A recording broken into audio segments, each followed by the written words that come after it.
I'm going to begin by giving you an overview about what Laplace transforms are in practical use. It's really easy to lose the forest for the trees with this. So it's nice to see how they're actually used. And this is the goal. You're given a circuit. I'll give an example. You're given a input like that. That's a voltage input. What does that look like? Well, you know that when you multiply something by a u of t, who's next in my group? Phil. When you multiply something by a u of t, what is it going to be before 0? It's going to be 0. It's got to be 0. You're multiplying it by something that's 0 before 0, so it's got to be 0 out here.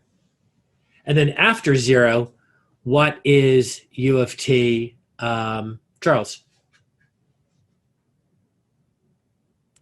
Is it 1? It's 1. So you're going to be multiplying this by 1, so it's almost as if you can just ignore the u of t. And the e to the minus 2t looks like that. So that's your input. And that actually turns to be a fairly common type of input into real-world systems. And we'll put this into through a capacitor and then through a small resistor. Very large capacitor, very small resistor. And we're going to measure this output voltage. So this is our goal, to measure, to calculate what V out is given this circuit. And is you're going to find V out using a sort of a phasor-like manner.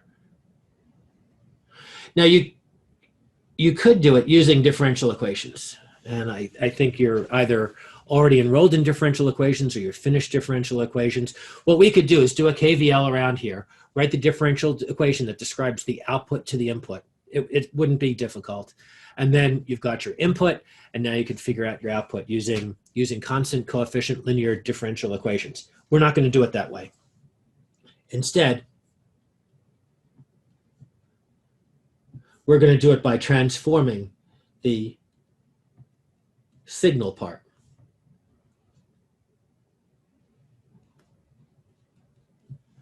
And the transform, the Laplace transform of that is 1 over s plus 2. And don't worry about what the s means. Just realize that 1 over s plus 2 is an entirely captures all the information that e to the minus 2t u of t does. And in fact, you can transform back and forth between the two with no loss of information. And then you're going to transform the system. So the signal is a noun. It's a thing. It's a thing you can measure. The system is the verb. It changes the signal. And in the frequency domain, we write it in capital letters. So here's our V in. I guess in small letters, we would say V in of t equals this e to the minus 2t u of t. Now we're going to say V in gets put into a system, and that circuit with capacitors and resistors and whatnot gets transformed into this box. And that box, S over S plus 4, is equivalent to that circuit up above, which gives us our V out. Now then your result is you're just going to multiply the two.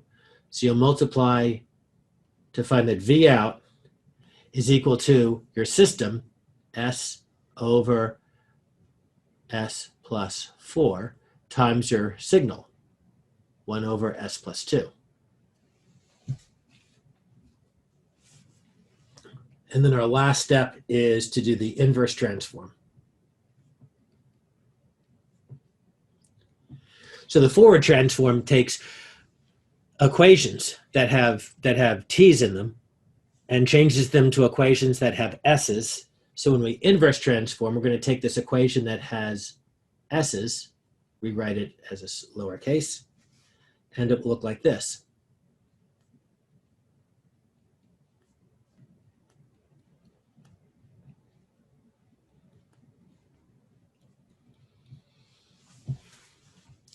That's in volts, and that's the answer. So this first exam block that's going to take 10 weeks, you're going to learn how to do these 4 steps. And in particular, we are going to start off with this as our first 2 lessons. This one and also our next one. We'll cover how to go from a signal in the time domain to an equation in the S domain. We're going to do this next. And we're going to take just 1 lesson to do the inverse. That seems, to do the, to change the system. Seems like it'd be very difficult to change this system with capacitors and resistors into this equation, but it turns out to be really, really easy. This third step, we are not going to take any time with. You can multiply 2 polynomials. And then this last step, there's going to be 1 lesson. And then beyond that, there's just going to be practice and review and the test itself. Okay. So sir, this list right here is what covers the single-sided inputs that you were talking about earlier? Bingo. That's exactly right. And it's single-sided. You'll always see for this first part, our first exam block, that'll be multiplied by a U of t, forcing it to be single-sided. That's exactly right. These single-sided systems, these are very popular when you get into controls theory. An example of which is that SpaceX booster landing rocket. Okay, so that's the first part. Next part is we need to figure out if these next 2 lessons, this lesson and next, is going to convert this time domain function to this frequency domain function. We need to figure out how to do it.